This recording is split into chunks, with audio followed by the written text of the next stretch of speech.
हमारे चैनल में आपका स्वागत है। आज हम लोग बात करेंगे कुछ बीमारी जो कि एलोपैथिक में इनक्योरेबल माना जाता है और उसके बारे में कोई जानकारी कहीं से भी नहीं मिलती है। इसको बोलते हैं रूमेटिक डिजीज या रूमेटोलॉजी उसको बोलते हैं। रूमेटोलॉजी मतलब हुआ रूमेटॉइड आर्थराइटिस, जैसे गठिया जिसको बोलते हैं आप लोग। और गठिया में दो टाइप का गठिया होता है। एक गठिया होता है जो कि जिसमें एक जॉइंट इन्वॉल्व होता है, जैसे किसी का घुटना इन्वॉल्व हो गया, किसी का दो जॉइंट हो गया, दोनों घुटना हो गया। लेकिन रूमेटॉइड आर्थराइटिस का मतलब होता है छोटा छोटा हर एक जॉइंट इन्वॉल्व होना। ये ज़्यादा खतरनाक टाइप का आर्थराइटिस है जिसमें धीरे धीरे आदमी फुल्ली पैरालाइज हो जाता है। उसी ग्रुप में दूसरा बीमारी है SLE, systemic lupus. Systemic lupus में क्या होता है, उसमें भी गठिया होता है, फिर लंग्स में प्रॉब्लम होता है, ब्लड घट जाता है और फिर मुंह में चकचा चकता दाग आ जाता है, लाल लाल टाइप का धब्बा, और फिर फाइनली आदमी का किडनी वगैरह फेल हो जाता है। ये सिस्टेमिक लूपस हो गया।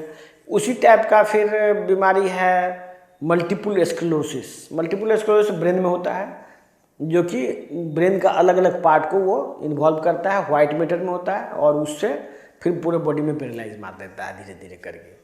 और भी बहुत सारा ऑटो इम्यून डिजीज है जिसमें कि आपका पेट में इसको बोलते हैं अल्सरेटिव कोलाइटिस। फिर एक बीमारी है एप्लास्टिक एनीमिया। एप्लास्टिक एनीमिया मतलब बोन मेरो की ही कमी हो जाती है, आदमी का ब्लड घट जाता है, हेमोग्लोबिन, और घटते घटते फिर आदमी का बोन ब्लड ट्रांसफ्यूजन से उसका कुछ दिन लाइफ चलता है, फिर लाइफ ख़त्म हो जाता है। इन सब बीमारियों के बारे में एलोपैथिक में कहा गया है कि ये ऑटो इम्यून डिजीज है। लेकिन अभी हमने नेचुरोपैथी के मदद से, नेचुरोपैथिक स्टेम सेल थेरेपी और एग्रीकल्चर साइंस के मदद से हमने उसका वजह खोज लिया है कि ये ऑटो इम्यून डिजीज होता क्यों है। ये बात बहुत दिनों से इस बात पर चर्चा हो रही थी, अलग अलग देश के साइंटिस्ट इसमें लगे हुए थे और वो किसी निष्कर्ष पर नहीं पहुंच रहे थे। लेकिन नेचुरोपैथी में ये चीज़ पहले से ही था, बहुत हद तक नेचुरोपैथी इसका उपचार खोज लिया था। और इसमें जो मेटाबॉलिक ट्रीटमेंट जो हम लोगों का थॉमस सीफ्रिड का जो मेटाबॉलिक ट्रीटमेंट ऑफ कैंसर का जो भी रिसर्च था, उसके साथ मिलाने पर रूमेटोलॉजी का सारा प्रॉब्लम का सॉल्यूशन मेटाबॉलिक ट्रीटमेंट में है, मतलब ऑटो इम्यूनिटी का। ऑटो इम्यून डिजीज जो है बेसिकली एलोपैथी के हिसाब से इम्यून सिस्टम के बढ़ने से हो जाता है, इम्यून सिस्टम हाइपर एक्टिव हो जाता है। नेचुरोपैथी कहता है कि ये इम्यून सिस्टम के हाइपर एक्टिव क्यों हो जाता है, इसका फैक्टर को खोज लिया गया है। किस किस फैक्टर के वजह से auto immune system hyper active हो जाता है। ऑटो इम्यूनिटी के ही ग्रुप में एक बीमारी है ब्लड कैंसर। ब्लड कैंसर का भी रेंज जो भी है, जो इसमें भी है, उसमें भी ब्लड का सेल्स का हाइपर एक्टिव हो जाना और फिर बाद में उसका डिस्ट्रॉय हो जाना। पहले हाइपर एक्टिव होगा, फिर धीरे धीरे डिस्ट्रॉय हो जाएगा। ब्लड कैंसर का भी लगभग यही फीचर है। ये टोटल ग्रुप ऑफ डिजीज जो है इम्यूनिटी से रिलेटेड है। तो इसमें किस फैक्टर के वजह से, कौन सा मतलब सिस्टम के क्या डिफेक्ट की वजह से ये चीज़ होता है, ये पता कर लिया गया है, ये ऑलरेडी खोजा जा चुका है। इसमें इम्यून सिस्टम पर बेसिक काम किया जाता है। इम्यून सिस्टम क्यों हाइपर एक्टिव है उस वजह पर काम किया जाता है, उसका वजह पहले खोजा जाता है, स्टेम सेल या कुछ डायग्नोस्टिक टेस्ट है, और उस टेस्ट के हिसाब से अलग अलग मेडिसिन बनी हुई है जो कि टोटली नेचुरोपैथी के सिस्टम में आता है।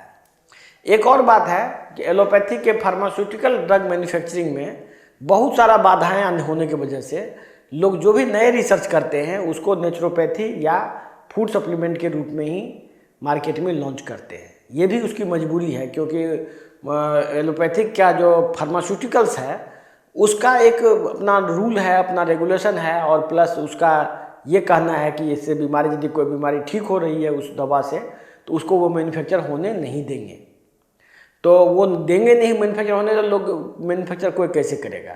तो उसी वजह से नेचुरोपैथी में और फूड सप्लीमेंट के ग्रुप में उसका इलाज है, और उसी में मैन्युफैक्चरिंग लाइसेंस मिल पाता है, और उसी में आदमी क्योर भी हो सकता है। उसका सारा फैक्टर, सारा एक होता है रिसेप्टर। देखिए, रिसेप्टर आपने वर्ड सुना होगा। रिसेप्टर पे काम करने के लिए अलग अलग केमिकल आता है, बनता है, वो सभी प्लांट बेस्ड होता है। ये रिसेप्टर के पर काम करने वाला केमिकल कोई भी चीज़ सिंथेटिक नहीं हो सकता, ये नेचुरली होता है और उसका खोज लिया गया है। तो आप लोगों को वेलकम है, जितना भी रूमेटोलॉजी, अब arthritis, SLE, systemic lupus, sarcoidosis, इस ग्रुप की बीमारी से जो भी लोग सफ़र कर रहे हैं उसके लिए बहुत बड़ी खुशखबरी है और ये बीमारी का उपचार खोज लिया गया है। हमारा नंबर दिया हुआ है इस पर। इसमें पूर्णिया में मैं 1 तारीख से 26 तारीख बैठता हूँ, 27 से 31 में पटना बैठता हूँ। दोनों का एड्रेस और फ़ोन नंबर दिया हुआ है, आप इस पर कांटेक्ट करके अपॉइंटमेंट ले सकते हैं और ट्रीटमेंट करा सकते हैं। धन्यवाद।